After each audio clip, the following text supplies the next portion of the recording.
दोस्तों नमस्कार। चक्रवात की क्लास हमें करनी थी रेनफॉल से आगे, लेकिन मुझे लगा कि बीच में एक डेजर्ट का कंसेप्ट भी हम करें क्योंकि रेनफॉल से ही जुड़ा हुआ है, इसलिए चक्रवात की क्लासेस के बाद होगी। और केवल मैं आपको यहाँ पर मरुस्थलों के नाम नहीं बताऊँगा, ये हम बाद में करेंगे। मरुस्थल का कंसेप्ट क्या है, मरुस्थल हम बोलते किसको हैं, मरुस्थल बनता कैसे है और मरुस्थल की लगभग लोकेशन क्या है, वो हम यहाँ पर करेंगे। तो सबसे पहले हम बात कर लेते हैं कि डेजर्ट होता क्या है। सबसे इम्पोर्टेंट कंसेप्ट है, तो बहुत सी चीज़ें हमें समझ में आएंगी। तो डेजर्ट किसको बोलते हैं, इसको नोट करना आप। जिस स्थान पर वार्षिक वर्षा 25 सेंटीमीटर से कम हो, 25 सेंटीमीटर से कम हो, उसको बोलते हैं डेजर्ट।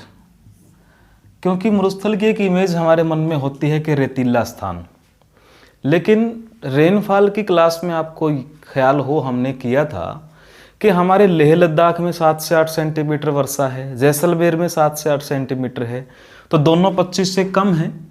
लेकिन लेह लद्दाख और जैसलमेर में एक बहुत बड़ी एक वैरायटी है, एक वेरिएशन है। जैसलमेर रेतीला है, गर्म है, और लेह लद्दाख कैसा है, बिल्कुल ठंडा है, बर्फीला है। यानी हम मरुस्थल केवल रेतीला ही नहीं मान सकते, मरुस्थल बर्फीला भी हो सकता है जहाँ पर वर्षा 25 सेंटीमीटर से कम हो। तो एक तो कंसेप्ट हमारा ये बना। मरुस्थल की डेफिनेशन जो हमें पता होनी चाहिए, रेत का नहीं होता मरुस्थल, ये होता है 25 सेंटीमीटर से कम वर्षा वाला। एक कंसेप्ट तो हमारा ये है जो बहुत ही इम्पोर्टेंट है। दूसरा कंसेप्ट जो इससे भी ज़्यादा इम्पोर्टेंट है और आपको समझ भी आएगा, मरुस्थल किसी देश या महाद्वीप के, यानी इसमें हम महाद्वीप ही लिख लेते हैं, महाद्वीप या देश के पश्चिमी भाग में पाया जाता है। अब आप देखें कितना ज़बरदस्त ये कंसेप्ट है, पश्चिमी भाग में। अब आप भारत का थार मरुस्थल देख सकते हैं, जो राजस्थान है हमारा पश्चिम का ही राज्य है। जितने भी मरुस्थल हमने लिखे हैं जो दुनिया के सबसे बड़े मरुस्थल हैं, ये उन देशों या उन महाद्वीपों के पश्चिमी भागों में ही हैं। आप हरियाणा से अंदाज़ा लगा सकते हैं, हरियाणा का जो हमारा पश्चिमी भाग है, सिरसा, हिसार, भिवानी, महेंद्रगढ़, वो मरुस्थली इलाका ही पड़ता है क्योंकि बारिश बहुत कम है। तो देश के पश्चिमी भागों में पाया जाता है मरुस्थल। तो दूसरा कंसेप्ट हम यहाँ पर क्या करें कि किसी भी देश का पश्चिमी भाग तो मरुस्थली मिलेगा। अगर वहाँ पर मरुस्थल है तो उसके चांसेस कहाँ पर होने के ज़्यादा हैं, पश्चिम में। लेकिन किसी देश या महाद्वीप का पूर्वी भाग, उसकी क्या खासियत है फिर, पूर्वी भाग कैसा मिलेगा हमें, नम मिलेगा और हरा भरा मिलेगा। यानी ऐसा नहीं है कि और जगह हरियाली नहीं मिलेगी, मिलेगी, लेकिन पूर्वी भाग में तो वो मतलब बाउंड टू हैपन, वहाँ तो वो मिलेगी ही। तो नमी में मॉइस्चर यानी बारिश वाला इलाका होगा, हरा भरा होगा, पेड़ पौधों वाला। तो भारत का नॉर्थ ईस्ट आप देख सकते हैं, जो हमारा असम, मेघालय, मिजोरम, त्रिपुरा, अरुणाचल है, वहाँ पर हरियाली है, बारिश है, नमी है, वहाँ पर किसी किस्म की लू वगैरह नहीं चलती है। आप अपने हरियाणा का नॉर्थ ईस्ट देख सकते हैं, पंचकुला, अम्बाला, यमुनानगर, वो किस तरह का इलाका है हमारा, बारिश में भी ज़्यादा है और वो हरियाली में भी ज़्यादा है। तो ये कंसेप्ट बिल्कुल हमारा अप्लाई होता है। किसी भी देश या महाद्वीप का पश्चिमी भाग मरुस्थल और पूर्वी भाग नम और हरा भरा होता है।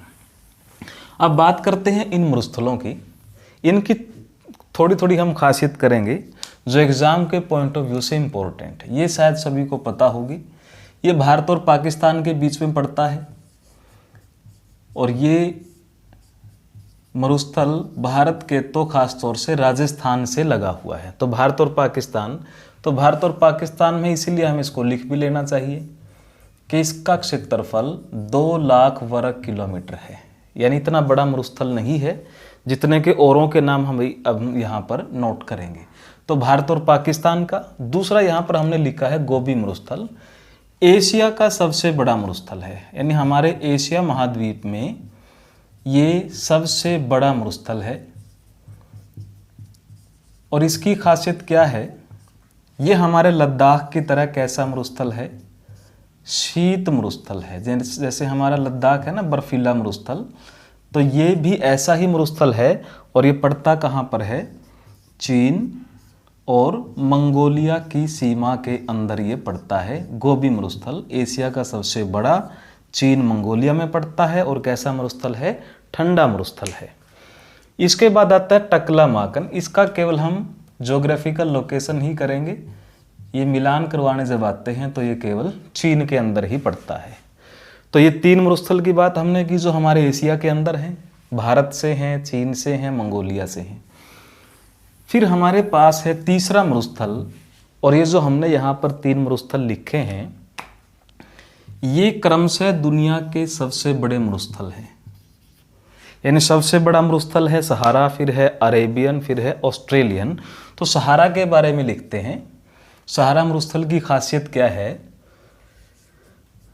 सहारा मरुस्थल भारत से लगभग 2.5 गुना बड़ा है।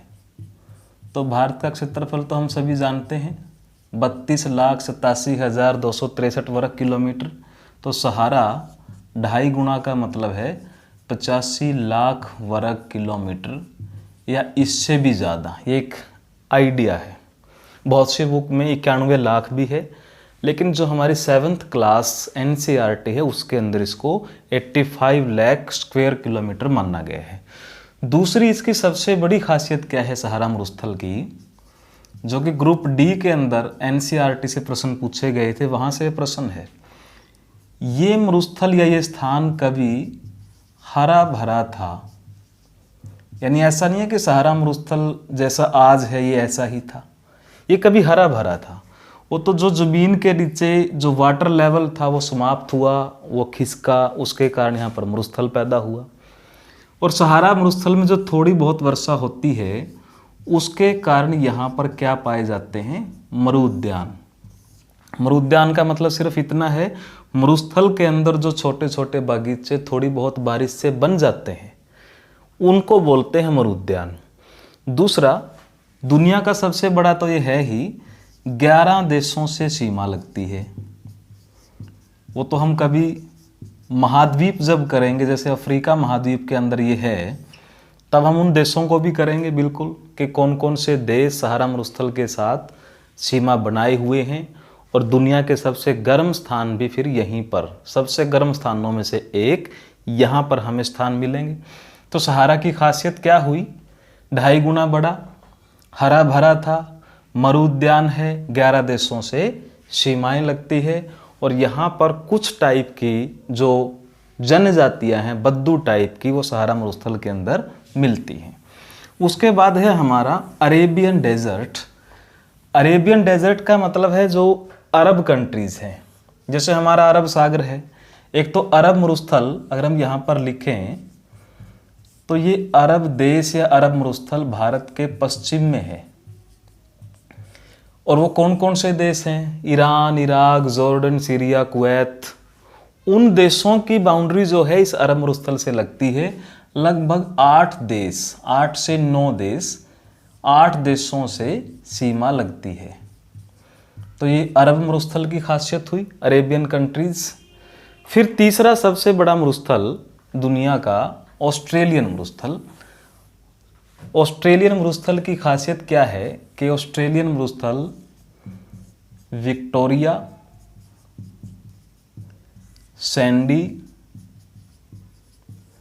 और गिब्सन 3 मरुस्थलों से मिलकर बना है। ऑस्ट्रेलिया को तो हम बोलते हैं महान मरुस्थलों की भूमि। तो ये ऑस्ट्रेलिया का जो महान मरुस्थल है वो इन 3 मरुस्थलों से मिलकर बनता है, विक्टोरिया, सैंडी और गिब्सन। ये ऑस्ट्रेलिया महाद्वीप के बिल्कुल पश्चिम में है।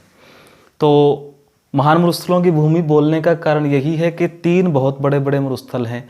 ये सबसे ज़्यादा बार है कि what is Victoria in Australia. Victoria जो नाम है ऑस्ट्रेलिया के अंदर ये क्या है, तो ये ऑस्ट्रेलिया के अंदर क्या है, एक मरुस्थल का नाम है। ऑस्ट्रेलियन मरुस्थल के बाद फिर आता है सोनोरन मरुस्थल, क्योंकि कई बार है ना मैचिंग करवाना आता है।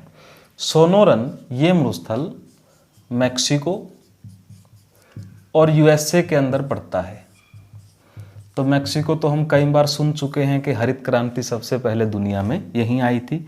अटाकामा हमने पिछली क्लास में किया था कि दुनिया का सबसे कम वर्षा वाला स्थान है। चिली के अंदर ये ज़्यादा पड़ता है, लेकिन कुछ कुछ बाउंड्री इसकी पेरू के साथ भी लगती है। फिर एक मरुस्थल हम कर लेते हैं कालाहारी मरुस्थल।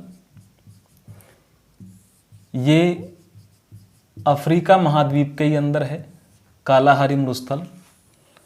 खास तौर से जो यहाँ पर देश हैं जिनके साथ ये सीमा बना रहा है, दक्षिण अफ्रीका और नामीबिया। तो इन देशों के साथ कालाहारी मरुस्थल की सीमा है। कालाहारी मरुस्थल हमने इसलिए यहाँ पे इसलिए लिखा है क्योंकि यहाँ पर एक जनजाति है जो काफ़ी प्रसिद्ध है, और उस जनजाति को हम क्या बोलते हैं? बुशमैन। बुशमैन जनजाति के लोग यहाँ पर मिलते हैं, यानी शेड्यूल्ड ट्राइब है यहाँ का कालाहारी मरुस्थल, जो शिकार पे ही जीवित रहते हैं। तो ये हमारे कुछ मरुस्थलों के नाम जो इम्पोर्टेंट है, लेकिन सबसे इम्पोर्टेंट इसमें क्या है, हमारे मरुस्थल का कंसेप्ट है कि मरुस्थल होता क्या है, जिसकी हम बात करते हैं कि ये ठंडा, बर्फीला, रेतीला किस टाइप का, दोनों टाइप का हो सकता है। तो भारत में कितने तरह के मरुस्थल हुए? 2 तरह के। ठंडा मरुस्थल भी हुआ, गर्म मरुस्थल भी हुआ। तो लद्दाख को हम कंप्लीटली क्या बोल सकते हैं? एक कूल डेजर्ट बोल सकते हैं उसको। तो दोस्तों मैं उम्मीद करता हूँ कुछ मरुस्थलों के नाम के साथ आपको मरुस्थल का कंसेप्ट भी समझ में आया होगा। और मैं शुरू से आपको बोल रहा हूँ, आप विश्वास रखिए, जीएस में कोई समस्या नहीं रहने दी जाएगी। एनसीईआरटी हमने स्टार्ट कर रखा है, इसको पूरा करके ही दम लेंगे। तो आप विश्वास के साथ जुड़िए, अपने दोस्तों को भी जोड़िए। धन्यवाद।